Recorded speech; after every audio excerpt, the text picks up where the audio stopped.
Welcome to Comics Bazaar, the channel of comics commentary and arcana. This video features Classic X-Men number 17 and it is cover dated January 1981. Now what I'm interested in is the backup story, and this is the back cover, concerned with that backup story, by John Bolton, pencils, inks by him. And it is a very eye-catching cover, intriguing in terms of what's going on there. We have a very vaudevillian representation of Mesmero there in the background with his cloak. And in the foreground, who could it be? Which red-headed character is most associated with the X-Men? Jean Grey, but this looks like a Jean Grey that has a touch of darkness about her, and maybe there is a foreshadowing of a Dark Phoenix. So here's the cover to the issue, the front cover to the issue. It's by John Bolton, inked by Terry Austin, and it is a reimagined cover for the reprinted X-Men issue inside, which is it's the classic Byrne and Claremont issue 111 with the X-Men there now circus performers. So that is what Bogdanoff has reimagined there, and he's put the focus on a very feral, bestial looking Wolverine killer man beast of the Yukon. Let's take a look at the inside cover, because that's where we get the credits in these issues of Classic X-Men. We've got another little funny illustration there by Bogdanoff and Austin of Beast and Wolverine doing their hair, because of course they've got similar styles.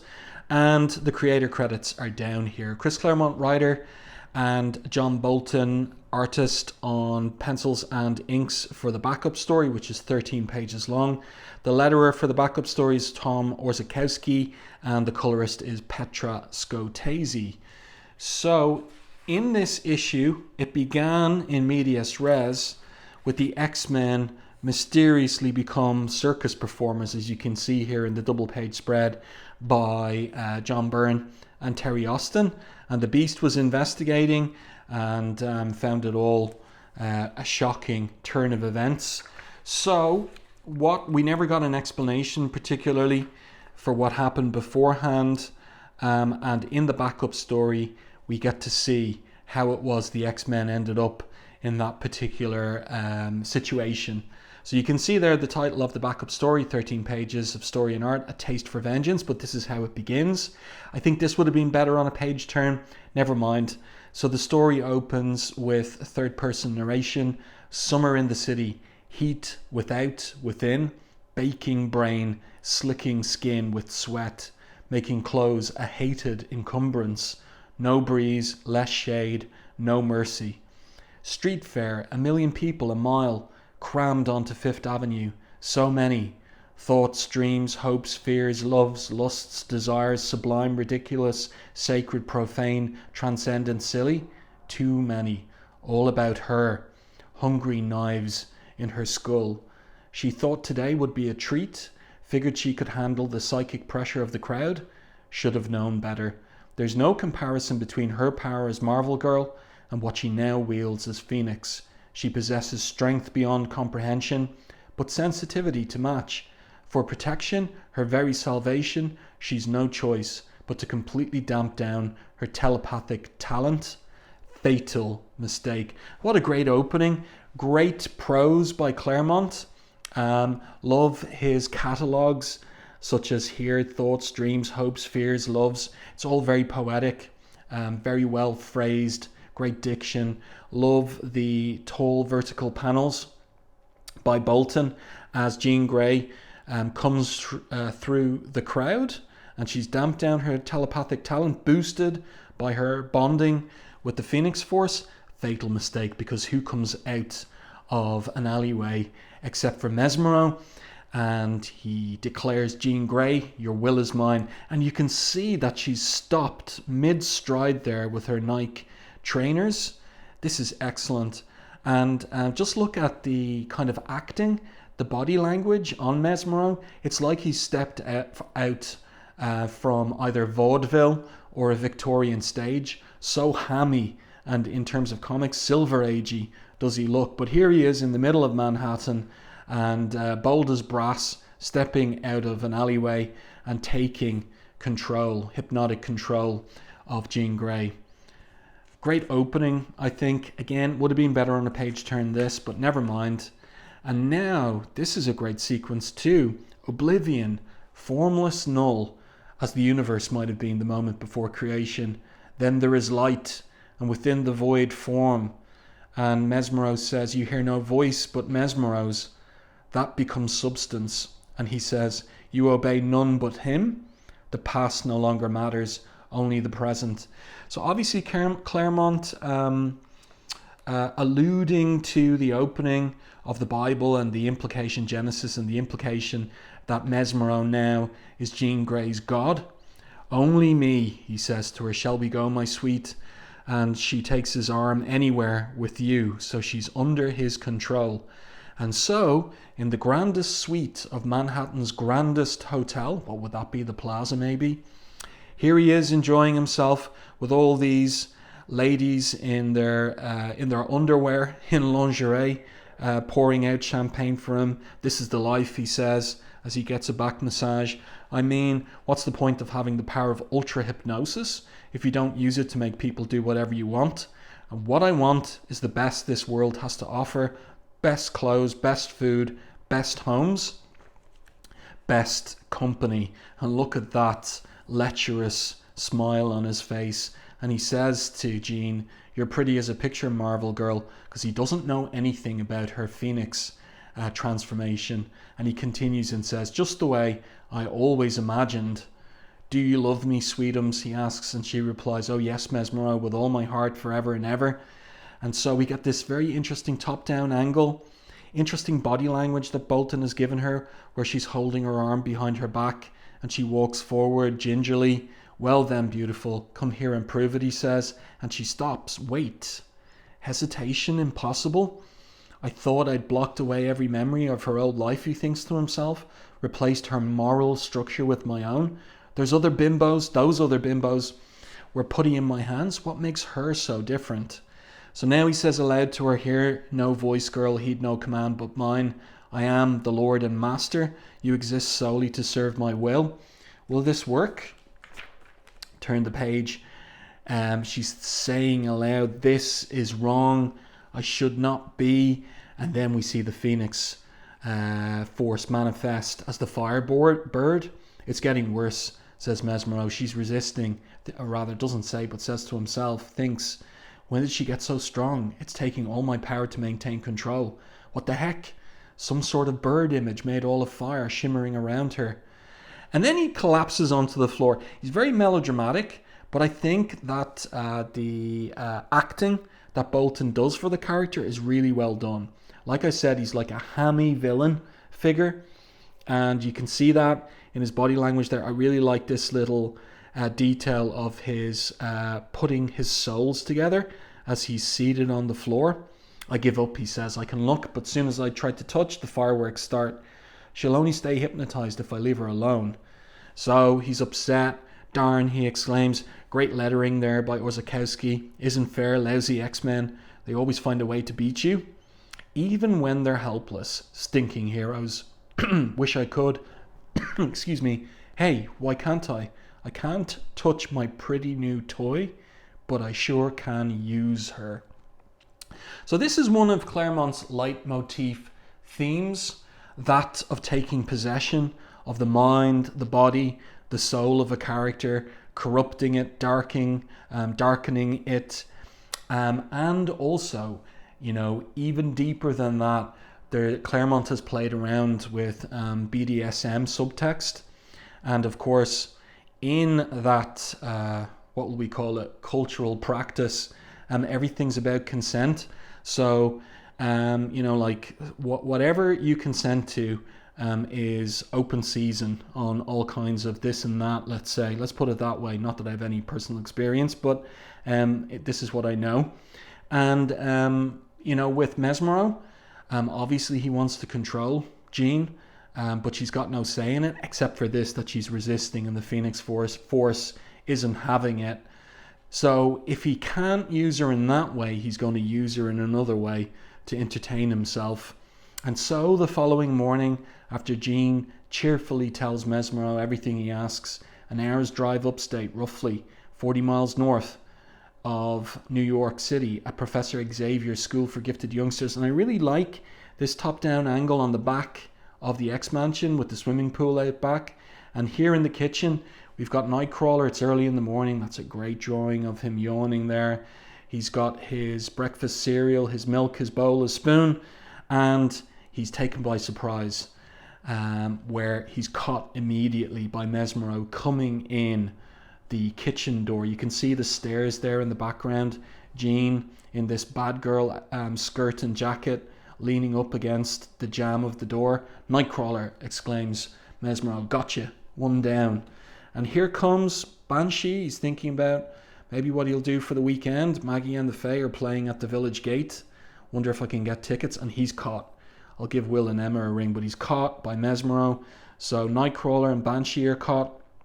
I like the little, what would I call it? It looks like, I'm not sure if it's a screen tone or if it's just ink work there for the pattern of Banshee's trousers.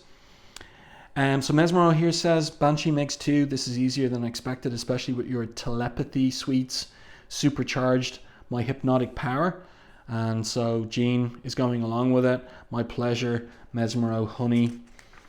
Turn the page. Here's Colossus. He's brushing his teeth, thinking about his homework. When he's caught, Cyclops dreams of an eternal bird of fire, of a love that transcends life and death, and a terror that encompasses both. Why, he wonders, does it wear Jean's face? And then, so he's got like a premonition of Dark Phoenix there. He's caught. Storm is watering her plants in her attic bedroom, waking her flowers with a gentle rain shower. She recognizes Jean's mind touch and at first welcomes it. After all, what is she to fear from a friend? But suddenly, and then she's caught. That cry, like her response, is a reflex. Even as she makes it, she's enthralled. However, the lightning bolt is seen by Wolverine. He's out running on the grounds of Professor X's domain, blasting out of Aurora's attic. He thinks to himself, she's a careful, responsible girl. Wouldn't do something like that unless there was trouble. And then we learn Xavier's estate is huge, stretching 3 miles along the shore of Breakstone Lake. So I really like getting all of these details from Claremont's narration about the extent of Xavier's estate. And then back to the narration. So even though he kicks into high gear, it's long minutes before he reaches the mansion. So unfortunately, he's expected. So Jean's manifestation, the Phoenix Claw manifestation of Jean's telekinetic power, grabs Wolverine. Mesmero there is waiting for him. Rest of the X-Men in their costumes now. He says, feisty little devil, aren't you? To Wolverine. Well, I can fix that. Wolverine is a man with an indomitable will. And so he resists Mesmero. I mean, I've got to. He's fighting like an animal, so hard to tie him down without losing the others. But I'm doing it. I'm beating him. I'm so bad, so good. That is a great expression on his face there. Also, the switch of Wolverine's expressions from angry and resisting to caught by Mesmero's hypnotism. So I really do feel that Bolton was maybe working with some models for this, getting these expressions right. It's really well done by him. But Wolverine was faking, so dumb chump. So Mesmero orders the X-Men to stop Wolverine. He's blasted out into the pool. It's a nice little sequence there. Colossus grabs him, throws him into a tree. Storm attacks him with her powers. Banshee as well. But interesting in the narration, what we learn, Wolverine's power is his healing factor, able to handle almost any injury, which is the main reason he's able to endure such punishment. But that same ability also enhances his physical senses to an incredible degree, which in turn makes him especially vulnerable to Banshee's sonic scream. So intriguing that it's Banshee is potentially the most difficult X-Men antagonist for Wolverine to face. But he regains enough self-possession to pull the punch when he knocks out Banshee. Colossus doesn't pull his. So that's gotta hurt. But of course, Logan has the adamantium bonded to his skeleton. Cyclops blasts him. Mesmero's enjoying the scene with Jean there. And meanwhile, we see, that's again a great pose. We pick up with Logan, and Nightcrawler is teleporting, hitting me from every side, he thinks to himself. Mesmero's watching, wondering how come your buddies are so eager to take your scalp, he asks. Simple, their hypnotized minds don't see you. To them, you're their most hated enemy, a creature so loathsome, they won't quit till it's destroyed. But I like this from Claremont, so he's thinking, okay, if Wolverine and Nightcrawler, who are good friends, but if they were to really go at it, no holds barred, how would Wolverine get the best of Nightcrawler? And that's what we see here. Wolverine thinks to himself, ain't gonna be that easy, bub. Gotta grab the elf as he disappears. He hates carrying passengers. Can see why, what a ride. But after we rematerialize, while he's still knocked for a loop by the strain, I can finish him. And you can see he punches Nightcrawler out.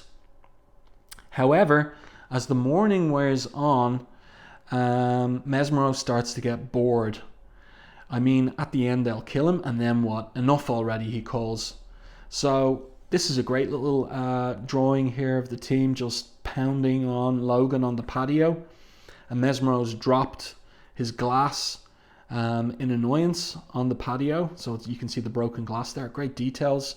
He walks into the house. Take a powder, the lot of you, till I think of what to do. Logan standing while the others drop to the ground. I'm still left standing, free. All I gotta take some steps. And then he's out from the beating he's taken. So we're on the last page. Like, this was a fun story. So Mesmero's inside. He kicks over the table. This isn't fair. He's like a petulant child.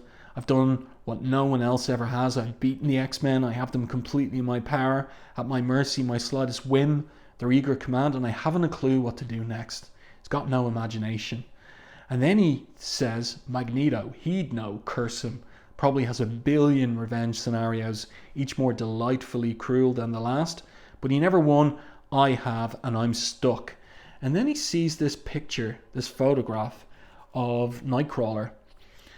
Or am I? He gets an idea. That photo, Nightcrawler in a circus. So now he's delighted with himself. Oh, Mesmero, you sly and brilliant devil. The perfect solution. A way to get even and turn a tidy profit in the process. And the true beauty is you'll love every moment of your humiliation. So some time has passed. And here they are in costume for issue 111. Because it's a slightly twisted variation of facets of your own personalities, elements of your lives and souls and dreams. Not for me, a tiny taste for vengeance, X-Men. Here in this carnival, with you as my banquet, I mean to feast in full measure, forever. He laughs, and on cue, his newest playthings laugh with him. And that brings us to Beast turning up at the carnival circus in question and being absolutely shocked by Banshee being the carnival barker for all of the X-Men who are in the circus, in the carnival, including Wolverine chained up there. So I do hope that you enjoyed this review and commentary on the backup story to Classic X-Men number 17. This is Chris Claremont revisiting the shock opening of Uncanny X-Men 111 and giving us the backstory and including some foreshadowing of the emergence of Dark Phoenix here in this version of Jean under Mesmero's control, and it foreshadows what Mastermind will do to Jean in the future.